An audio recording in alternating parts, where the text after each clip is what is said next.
it's Laura, and it has been months since I've done a Top 5 Wednesday. I'm gonna try and remedy or rectify, don't combine words. I'm gonna try and fix that. Let's just stay away from the complex SAT words and try to do one at least monthly. That way I'm posting on a different day and doing something a little differently. This week's topic are the top 5 books that you need to read in 2017. These are books that have been on your TBR for quite a while. I'm picking the books that I've owned and had the longest that I really should have gotten to by now. And these will be in no particular order. First up is actually more of a series, and that is the Heroes of Olympus series by Rick Riordan.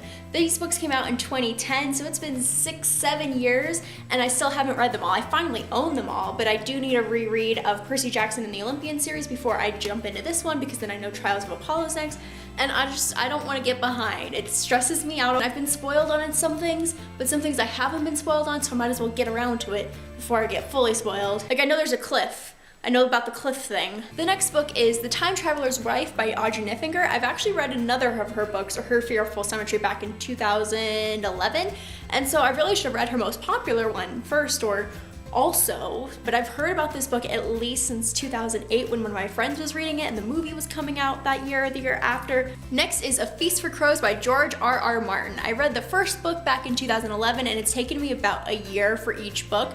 I did start it. I got 230 pages in out of, oh gosh, so many pages, like 980. These are just hefty little buggers. I feel like I need to reread even though I'm caught up on the TV show, just because there's so many more people and places and things to keep track of in this. So hopefully I can fit in at least like a reread of a couple of the Game of Thrones books in 2017, even if I don't catch up to Feast for Crows and Dance for Dragons.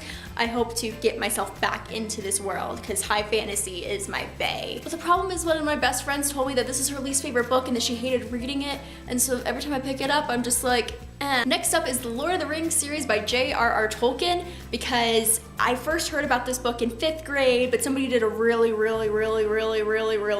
boring book report of The Hobbit, so I've always kind of been like against this series of actually reading it because she made it sound so boring. None of us were good at public speaking in 5th grade. I shouldn't be so hard on her, but I always will remember that. But I enjoyed the epicness of the movies so much that I'm like, I should read the original works. I did try reading The Hobbit like 4 or 5 years ago, but only got like 2 chapters in before I gave up.